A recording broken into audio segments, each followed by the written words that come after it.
Capsicum బంగాళదుంప fry తయారు చేసుకునే విధానం. బాండ్లీ పెట్టుకొని 4 స్పూన్ల ఆయిల్ వేసుకోవాలి. ఆవాలు, జీలకర్ర, మినపప్పు 1 స్పూన్ వరకు వేసుకోండి. దీంట్లో ఆనియన్స్ ఒక 4 చిన్న ముక్కలు కట్ చేసి వేసి, పచ్చిమిర్చి ఒక 2, కరివేపాకులు కొంచెం వేసి 5 నిమిషాల వరకు స్టవ్ని లో ఫ్లేమ్లో పెట్టి ఫ్రై చేసుకోవాలి. పసుపు 1/4 టీ స్పూన్ వరకు వేసుకోండి. ధనియాల పౌడర్ 1 స్పూన్ ఫుల్గా వేసుకోవాలి. వేయించిన జీలకర్ర పౌడర్ని 1/4 టీ స్పూన్ వరకు వేసుకోండి. 1/2 teaspoon garam masala powder కూడా వేసుకోవాలి. దీంట్లో కారానికి సరిపడా 1 స్పూన్ ఫుల్గా కారం వేసుకున్నాను, పచ్చిమిర్చి ఉంది కాబట్టి.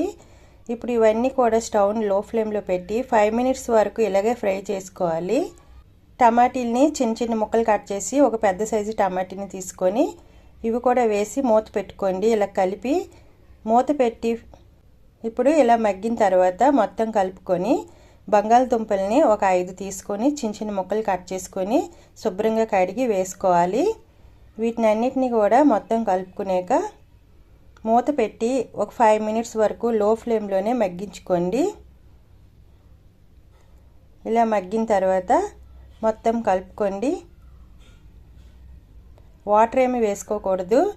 మళ్ళీ మూత పెట్టి ఒక 10 మినిట్స్ వరకు లో ఫ్లేమ్లోనే ఇలా ఉడికించుకోవాలి. ఇప్పుడు దీంట్లో 1/4 టీ స్పూన్ వరకు సాల్ట్ వేసుకోవాలి. ఇలా ఫ్రై చేసుకోండి 2 నిమిషాలు. ఇప్పుడు మూత పెట్టి ఒక 5 మినిట్స్ వరకు లో ఫ్లేమ్లోనే మగ్గించుకోవాలి. దీంట్లో క్యాప్సికమ్ని ఒక 3 క్యాప్సికమ్ శుభ్రంగా కడిగి లోన సీడ్స్ అన్ని తీసి మీకు నచ్చిన సైజు ముక్కలు కట్ చేసుకొని వేసుకోవాలి.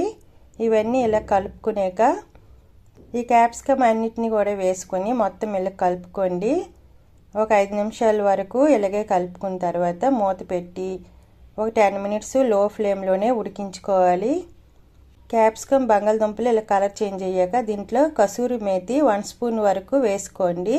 వేసుకొని మొత్తం ఇలాగే మూత ఏం పెట్టుకోకుండా ఒక 5 నిమిషాల వరకు లో ఫ్లేమ్లోనే ఇలా డ్రై అయ్యే వరకు ఫ్రై చేసుకుంటే క్యాప్సికమ్ బంగాళదుంప కర్రీ చాలా టేస్టీగా బాగుంటుంది. ఇలా డ్రైగా అయిన తర్వాత స్టవ్ ఆఫ్ చేసుకోండి.